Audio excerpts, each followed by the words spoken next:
House real big, cars real big, everything real big. Those are the opening lyrics to the 2004 rap song Real Big by Manny Fresh. Commercially, it wasn't really a success. By no means was it a failure, but it was no still DRE. However, a lot of you will know those lyrics from a certain video game from the early 2000s. A game where modifications included massive subwoofers, neon underglows, and of course, 24-inch spinning chrome rims. A certain video game called Midnight Club 3 Dub Edition.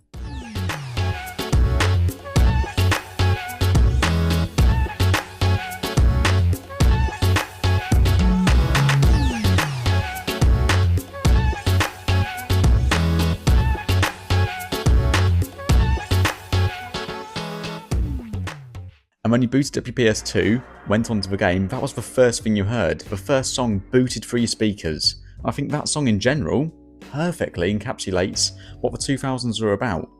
Big rims, big subwoofers, and unadulterated excess. Now, I'm a massive fan of 90s and 2000s rap.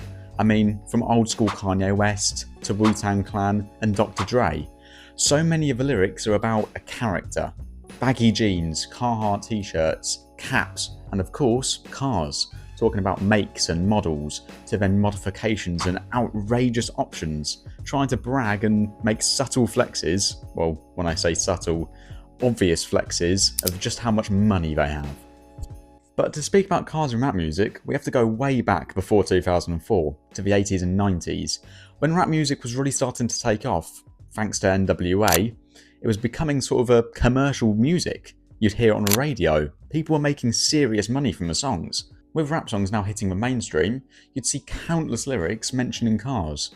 Biggie Smalls saying, "Dare I squeeze free, cherry M3," or Jay-Z, "Post up in the SL but can't post bail." And I mean, most of these lyrics weren't mentioning some crazy supercar by an Italian brand. They were mentioning pretty normal cars, but the luxury versions of them. Fast BMWs, fast Audis, Lexuses, Acuras, so on. And of course, you can't talk about cars in rap and not mention the infamous lyric by Eazy-E. Went something like this, cruising down the street in my 6'4". Now, a 6'4" is a Chevy Impala, probably the most 60s gangster American car to ever exist.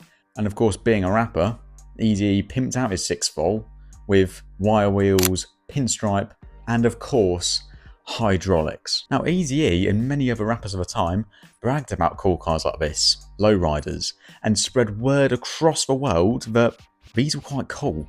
These were what rappers liked. They didn't like Ferraris. Of course, some did, but where the culture came from, where that sort of essence of rap music was in these cool, old, characterful lowriders.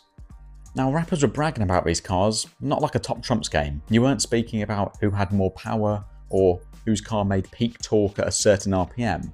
You were speaking about features. If you had something like a fridge in your car, that was peak. If you had something like electric closing blinds, you were a rapping god. Some would say a lyrical miracle. Now, these lowriders mainly got a big following over in the West Coast, LA, California.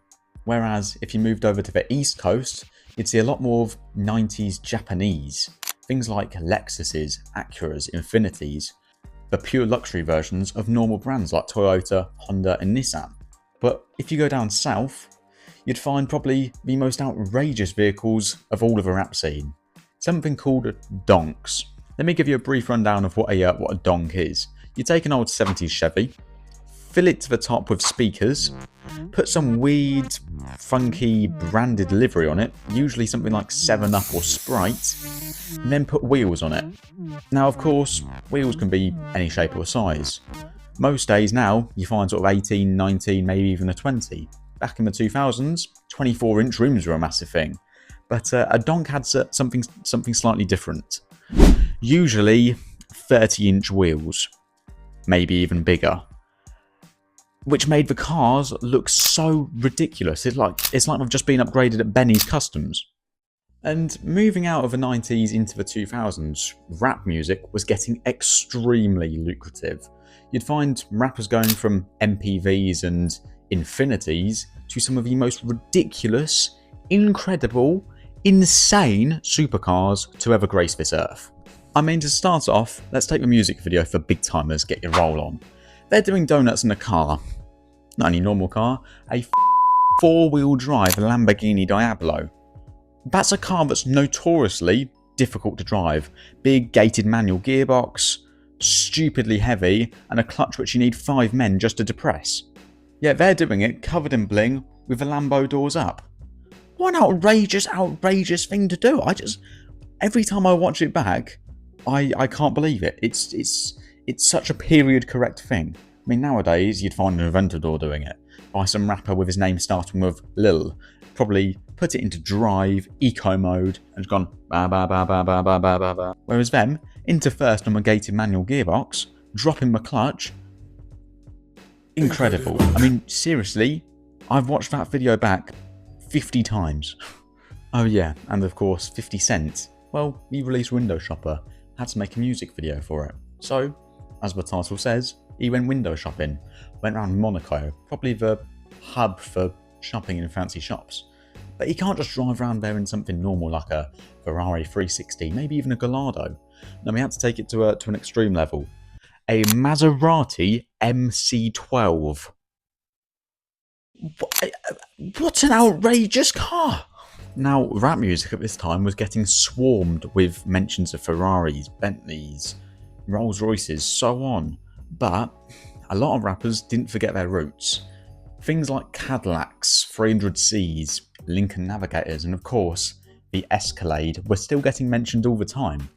And there's one song, which I mentioned at the start of this video, which reigns supreme above all these other rap songs about mentioning cars and of course these outrageous 2000s modifications. And that is of course Real Big by Manny Fresh.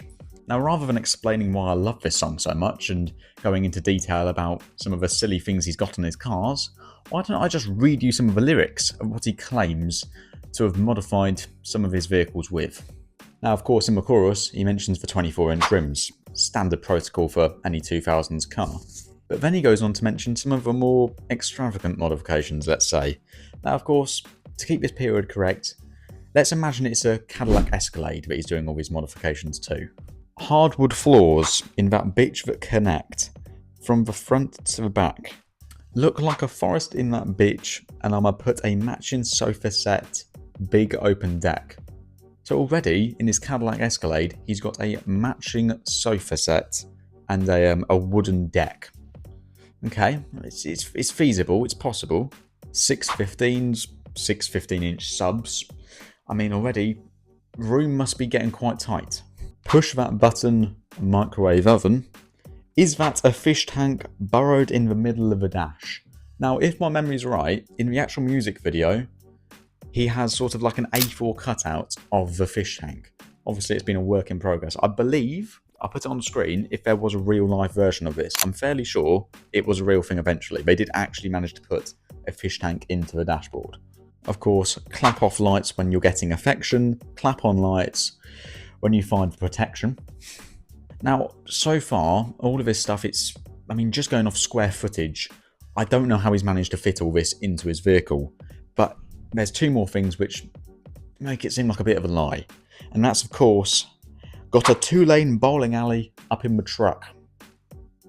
Now, I'm no mathematician, but I've seen vehicles, I've seen lorries, I've seen stretch limos, and there is no way you're getting a 2-lane bowling alley in one. And of course, just to finish off his outrageous lyrics, can you ever find a truck with a plush elevator? So let's just have a quick rundown of what he's got in his Escalade 300C or Navigator.